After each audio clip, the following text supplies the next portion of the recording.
Hello everyone, Magdalena here, Wolf of Coins. Thank you so much for tuning in.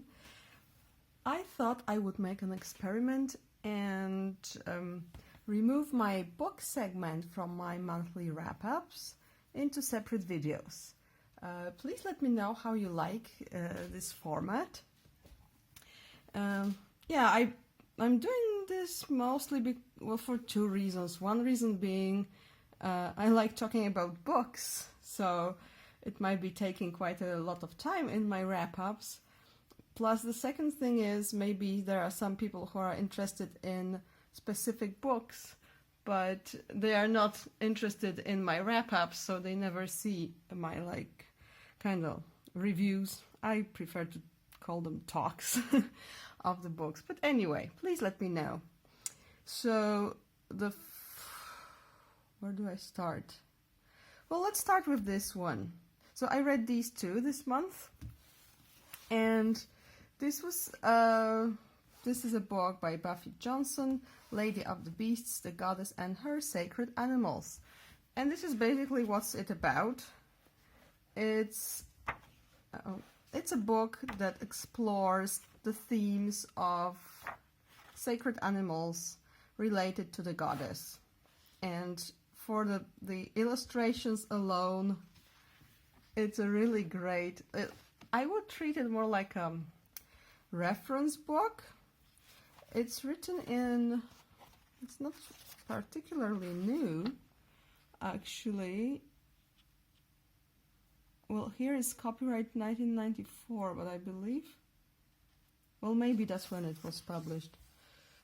But yeah, anyway, the author knew Carl Gustav Jung personally, and they discussed this book together, which I find extremely cool. And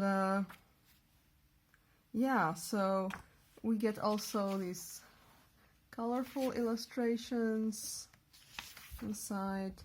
This is so cool.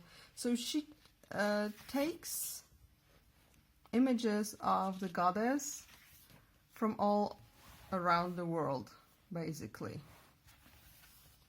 Starting from Neolithic period, which is really, really nice. And I really like this, for example, because this is from Crete. And these two are very popular. I've seen them everywhere many, many times. I've seen them in person too, in Heraklion Museum. But I've never seen this one, and it turns out it's a figurine that got lost. Well, probably somebody stole it, but we have this picture and it's here, which is awesome. So the biggest chapter is about the goddess and the birds, and also the goddess and the snake, the serpent. But there are also other big chapters, like about the cow and the bull, and also a lot about the fish.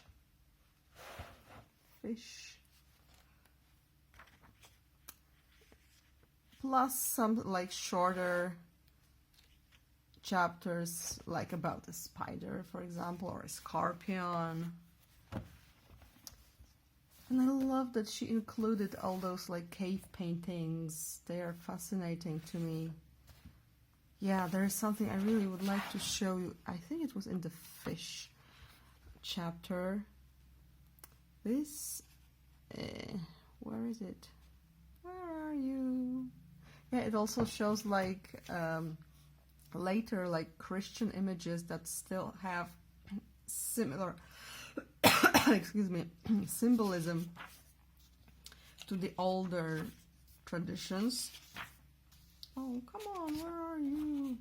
Or maybe it's in the deer chapter. There's a deer chapter too.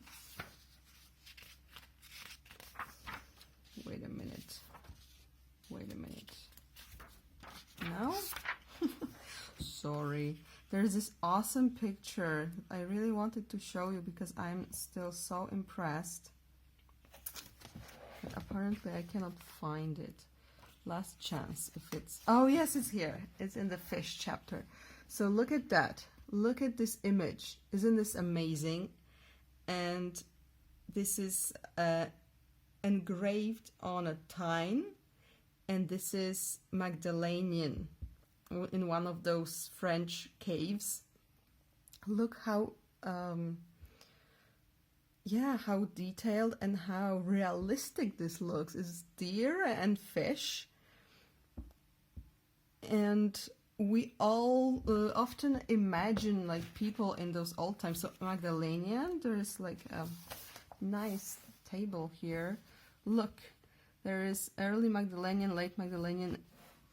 Look how far it goes. It's like upper or late Paleolithic. And there's this time when Homo sapiens was just, a new thing, let's say. So it's pretty impressive. So we often think of this old art as, okay, people weren't very skilled, they didn't have good tools, they couldn't make realistic images, figurines, or wherever. But when we look at this Paleolithic art, we can see that they actually could like paint or draw or sculpt pretty well. Maybe sculptures are not, we don't have too much evidence of like very realistic ones, but definitely in painting we can see very realistic animals, but never, basically I never see evidence of realistic human figures. They're always in a way like stylized. There's like, yeah. So what I wanted to say, oh, this is also pretty cool. So this is like 7,000 to 4,500 BCE. See, like, you can tell what animals they are, but this is a stick person. So what it made me think about, and this is also like a thought that I took from Maria Gimbutas's books, that this old art was, it was not just like somebody wanted to like make a doodle and that's it. Probably all art was related to the sacrum. So it was sacred and it was supposed to speak through symbolism. That's why we get goddesses that don't look very, let's see. Oh, like here, that they don't look anatomically correct. There is this like huge butt and no arms and this like little long head.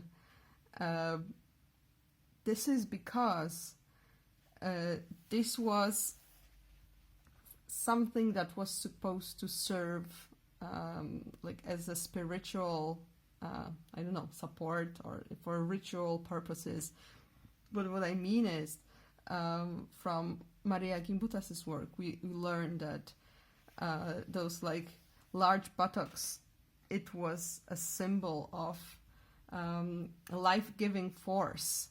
So instead of creating realistic images, they created artifacts that would, in a way, like support their I don't know, their prayers or their something like that, like spiritual practices.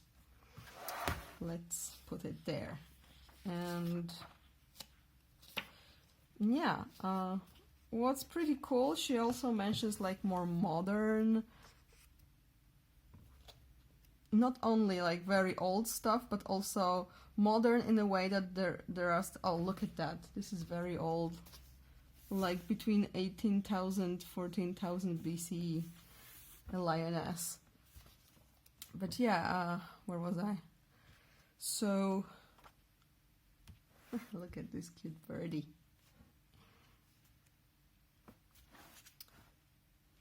Oh, like also these very fat goddesses from Malta. So it's not like they weren't able to create realistic images. They didn't want it. Simply that was not their purpose with those things. So she also includes, first of all, she included some images from contemporary like cultures that are not like really influenced by our Western civilization, plus like contemporary images. This is the mother goose. Maybe there was a colorful picture here, somewhere here. So our contemporary images that still have traces of the old like way of thinking about femininity and the goddess and so on. Oh yeah, there's a colorful one. So she points out those, this is Mother Goose's nursery rhymes and tales, and there's the woman with the goose, and there are those swan feet. Or not swan, goodness, sorry for swan feet. I'm just reading about it in a different book. But yeah, goose feet. By the way, swan and goose are symbolically interchangeable, so it doesn't matter. But yeah, so this book is pretty cool. However, I found it a bit like you could treat it as a reference book for your like further research, because what was a bit frustrating for me, she covers such a large topic, so she speaks about everything like a few lines and that's it. She like never really gets into details, so I felt like, yeah, it was not enough for me. And sometimes it was just, yeah, I thought just like you could go deeper there. Like also a big thing for me, there are some footnotes, but really not too many. Like they appear occasionally, which makes me a bit, okay, you have your vision of this topic, but is it supported in any way in like other scholars' work? Well, she's not a scholar, and it shows in the book. Basically, I believe she was an artist, so this book is not scholarly. So sometimes it's like, okay, I have this cool information that looks surprising to me, interesting, but I cannot check it anywhere because there are no footnotes, and how I feel like how can I trust in what you are writing there? So that was a big like drawback for me. But look at this cute chick. Oh my goodness. So for such topics, if you look for books that are more scholarly, I highly recommend books by Maria Gimbutas. I'll check if I have them somewhere near so I can show you.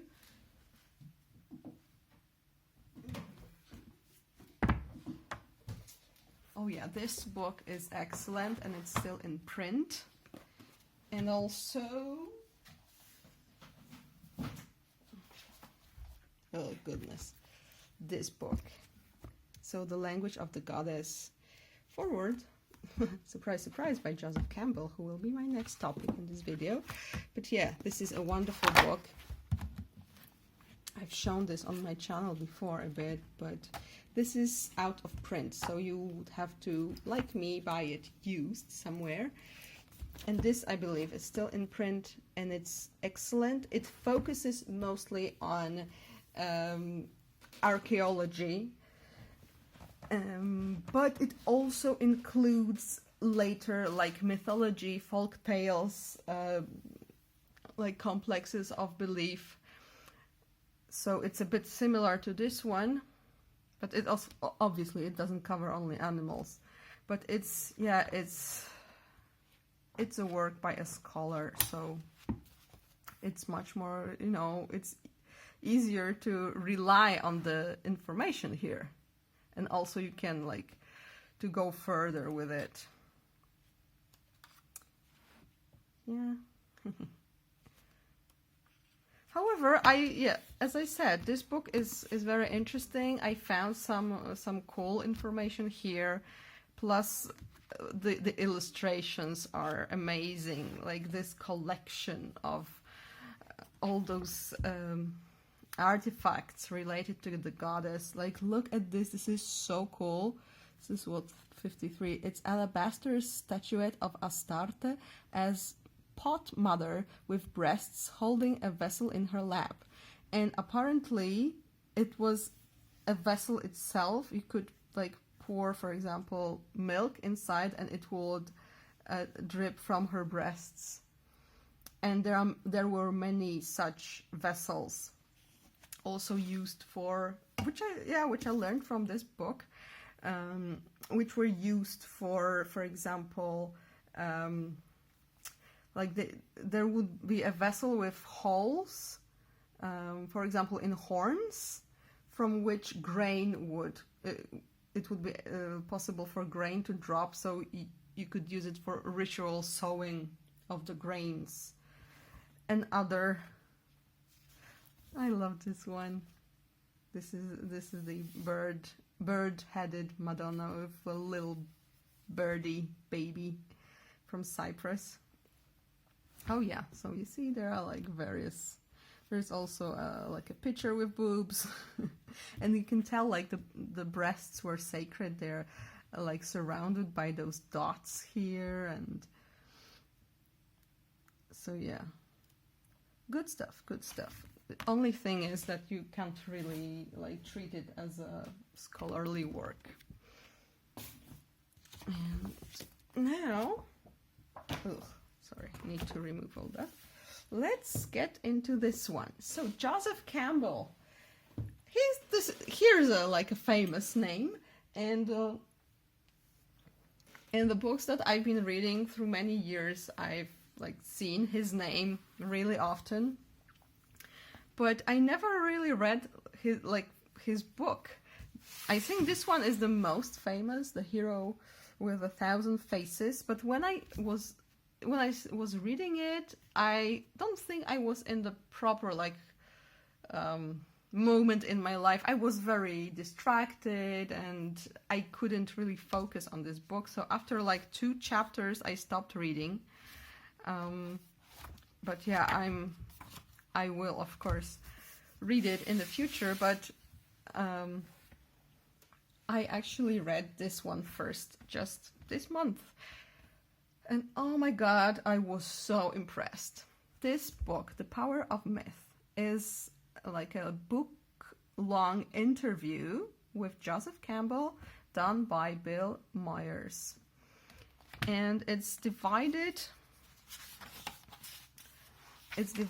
into chapters, so, and I must tell, he did a great job of editing everything and making it consistent and themed. So we have these chapters here, like Myth and the Modern World, The Journey Inward, The First Storytellers, and so on.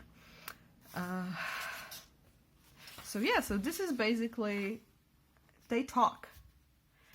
But I was reading this book and I was I tend to use my pencil to mark the parts that I find interesting, and I think that for a future reference they will be useful. This book is a whole quote in itself.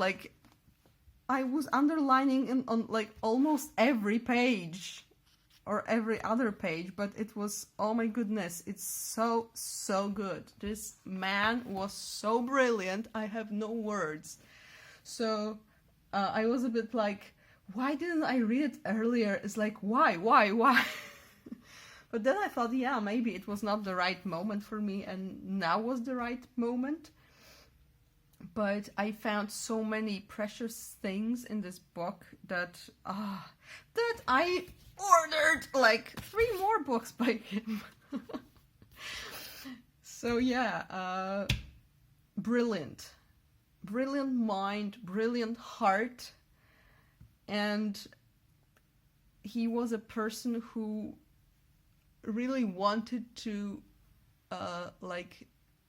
he saw that myths are relevant in our modern life as well, and he tried to find a way in which we could apply this like ancient knowledge to our modern world. He, for example, he often mentions Star Wars because and he also like knew George Lucas, and he was invited to Lucas's place to watch those old films, and he was pretty impressed by them.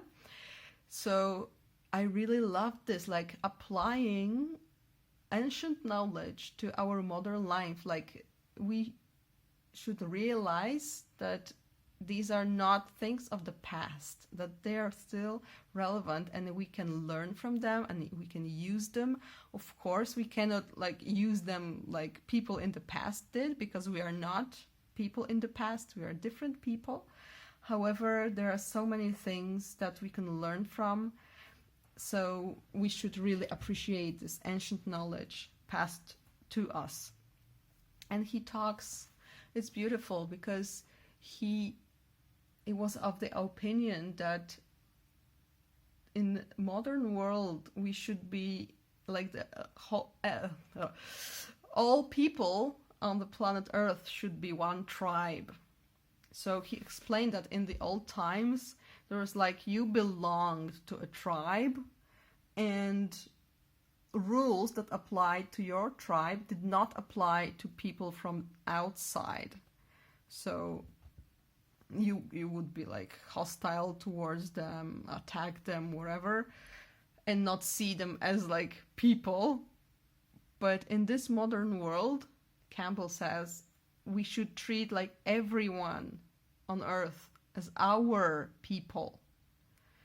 So we should work towards this goal and like revise our way of thinking, which is like from old times where there were like those small tribes and life was pretty much different. Excuse me for the fly, it's really driving me nuts, but yeah, it's just probably pretty loud. I hope you don't hear it. But anyway, what else did I want to say? So he talks a lot about, like, he finds similar motifs and meanings in cultures, again, from all over the world. He compares, like, he talks about Christianity, about Buddhism, about Hinduism, about Greek mythology, and so on and so forth. And he tries to apply this wisdom to like our modern life. What's interesting for me, he was brought Catholic, and so he also talks a lot, because of that, he talks a lot about Catholicism, and he explains so many things that I, for almost 30 years, well 20 something years going to church, I never heard of. And I was very, very impressed. And as I said, he gives us like, he proposes some ideas that could help us in the future. And he is for coming back to earth, nature-based traditions, which could again make like all the people on planet Earth one tribe. So this is so worth reading. I read it in like a few days, really, with underlining, with which it takes time. But yeah, I highly recommend this book. And once I'm done with the book that I'm reading right now, I will probably be reading this one. So Joseph Campbell on Goddesses. This is like a collection of his lectures concerning the topic of divine feminine. And what I love, again, many pictures. Pictures. Oh, I saw them in the Lady of the Beasts too. Well, I guess it's not surprising. But yeah, this will be probably my next one. And right now, what you can expect in the next episode is me talking about this book, Witches and Pagans, Women in European Folk Religion, 700 till 1100, by Max Dashu. And yeah, I'm around here, so, and I'm enjoying it so far, so I will probably be talking about this in the next episode. So please let me know again how you liked it. Have you read some of these books that I've just shown? And what thoughts you have about them? I would love to hear. And yeah, thank you so much for watching and have a lovely day. Bye!